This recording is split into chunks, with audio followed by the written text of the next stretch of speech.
human race. And as it turns out, God is the son of Ehrman.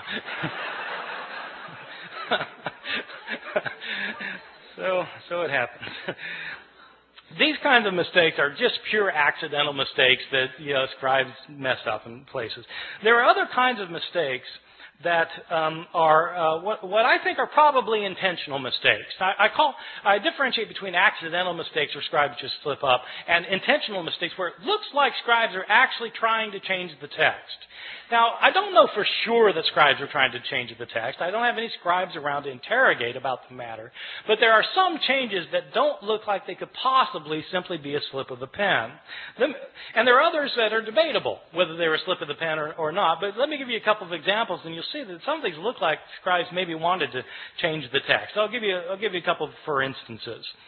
In Mark chapter 1, the Gospel of Mark, we read at the very beginning that we read, as was written in Isaiah the prophet, behold, I send my messenger before your face to prepare your way for you.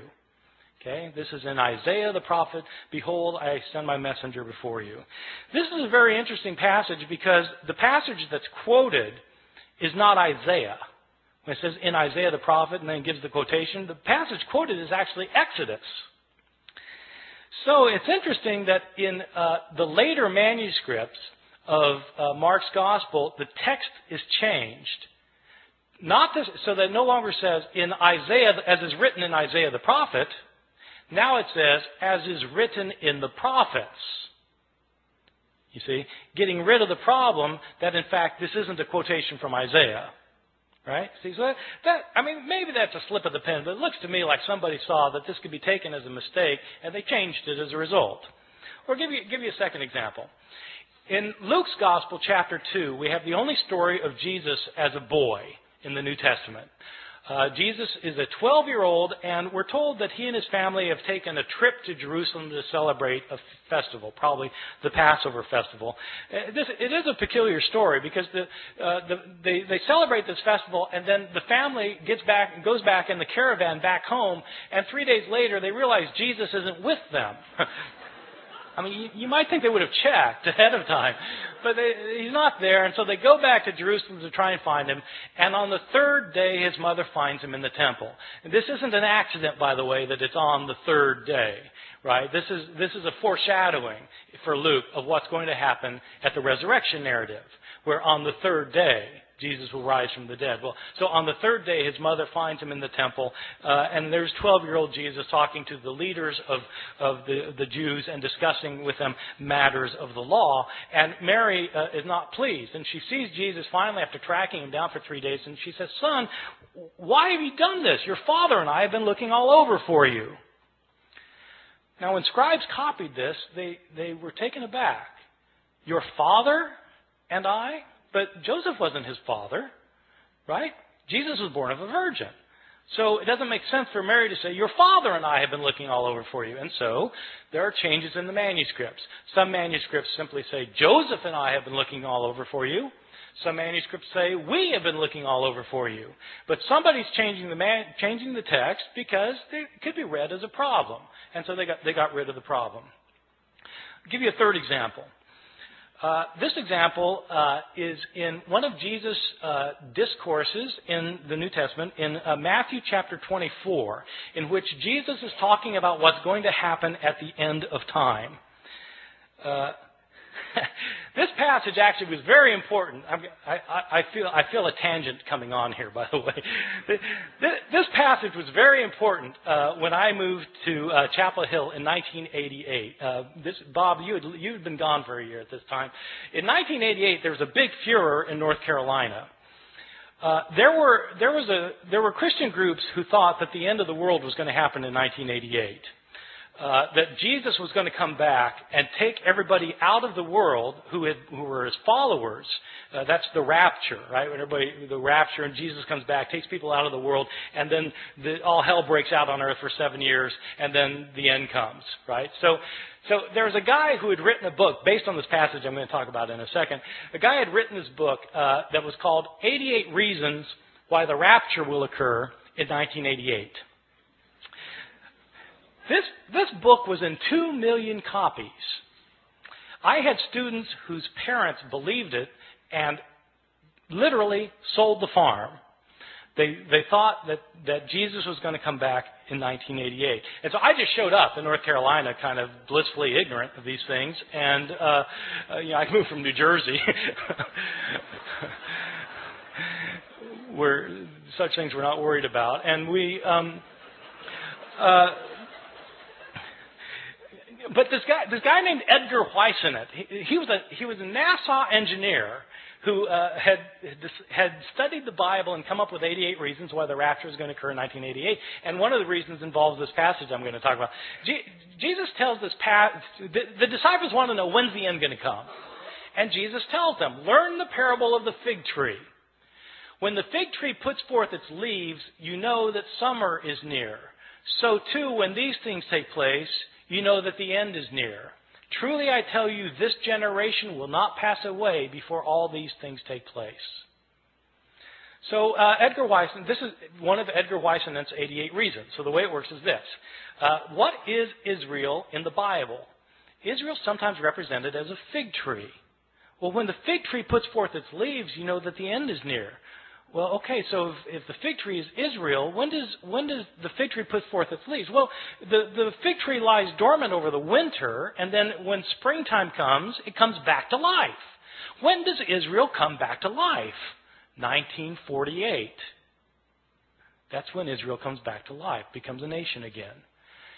Truly I tell you, this generation will not pass away before all these things take place. How long is a generation in the Bible? 40 years. 1948 plus 40, bingo, 1988. This was one of the 88 reasons. Now, somebody pointed out to Edgar Whisenant that Jesus in the same passage points out that no one knows the day or the hour when the end will come. When Whisenant had said that it was going to come during the week of Rosh Hashanah in September. And so they said, but Jesus says no one knows the day or the hour. And Whisenant was completely unfazed. He said, I don't know the day or the hour. I just know the week.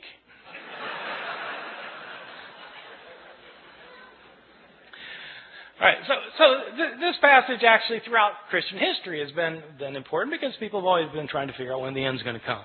So in this passage, Jesus says no one knows the day or the hour, not the angels of heaven, nor even the Son, but the Father alone. Okay, Matthew 24:36. Scribes copying that found it to be a peculiar thing to say, though. Not even the Son knows when the end is going to come? I mean, surely the Son of God is all-knowing. Isn't he omniscient? And so how do scribes deal with the problem? They deal with the problem by getting rid of the phrase. And so in later manuscripts, the phrase, not even the Son, is taken out, so that now Jesus doesn't claim to be ignorant about when the end is going to come. So that strikes me as probably an intentional sort of change. All right, so you get accidental changes and you get intentional changes. I want to talk about some of the big differences that you get in some of our manuscripts, just so you can get an idea of how significant this problem can be. Probably the most familiar story in the New Testament Gospels is the story of Jesus and the woman taken in adultery. I'm pretty sure this is the best known story of the Gospels because it's in all the Hollywood movies.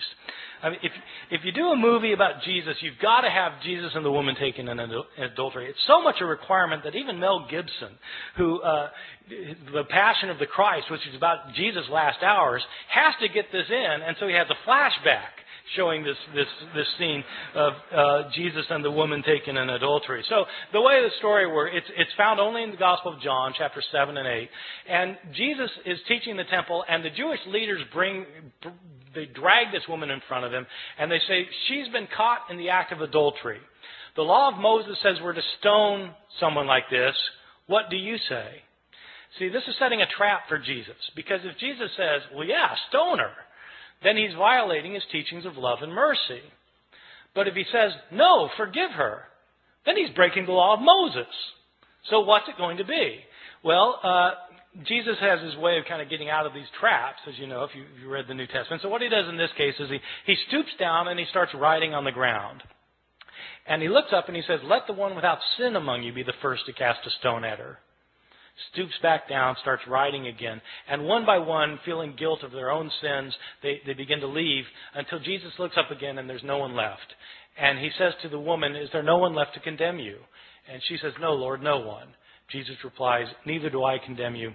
Go and sin no more." There is a textual variant in a now lost manuscript, which when Jesus, about this line about when he says, "Let the one without sin among you be the first to cast a stone at her." In this one textual variant, it indicates that a stone comes flying out from the crowd, nails the woman in the head.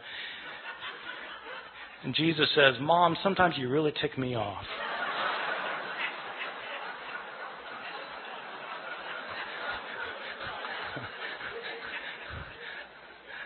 I made that up. This story, this beautiful story, this powerful story, which has two terrific lines from Jesus in it, this story was not originally in the Gospel of John. This is a story that was added to the Gospel of John by later scribes. How do I know that? We have a number of early manuscripts of the Gospel of John. This story is not found in any of our early or best manuscripts of the Gospel of John. The Greek authors who wrote commentaries on the Gospel of John over the centuries don't mention this story until the 10th century, 1,000 years after the days of Jesus. The writing style of this story, if you read it in Greek, the writing style is a completely different writing style from the writing style of the rest of the Gospel of John. As a result, scholars have known for years that this story did not originally belong in the Gospel of John. Well, why is it in our English Bibles then? Probably what happened was some scribe had heard this story. They'd heard the story and they decided that it illustrated some of the teachings in John chapter 7, and so they wrote out the story in a margin. A second scribe came along, saw the story in the margin, and thought it belonged in the text, and then wrote his manuscript by putting the story in the text. Another scribe comes along and copies that manuscript, and that manuscript gets copied, and so on until it becomes part of the textual tradition. And it's these later manuscripts that were used by the translators of the King James Bible in 1611, so that the story came into English through the King James Bible. So, this story, however, is not a story that was originally in the New Testament. So people sometimes ask me, well, are there any changes that are significant in the New Testament? Yeah, well, this strikes me as a rather significant change, that the story of the woman taken in adultery wasn't originally there. Or consider a second instance of another big difference, the Gospel of Mark. Mark is probably my favorite gospel because it's so subtle and understated in places, and it says things that you don't expect. And nowhere is this more true than in the ending of Mark's gospel. In Mark's gospel, Jesus is put on trial, and he's crucified, he's dead, he's buried, and on the third day, the women go to the tomb.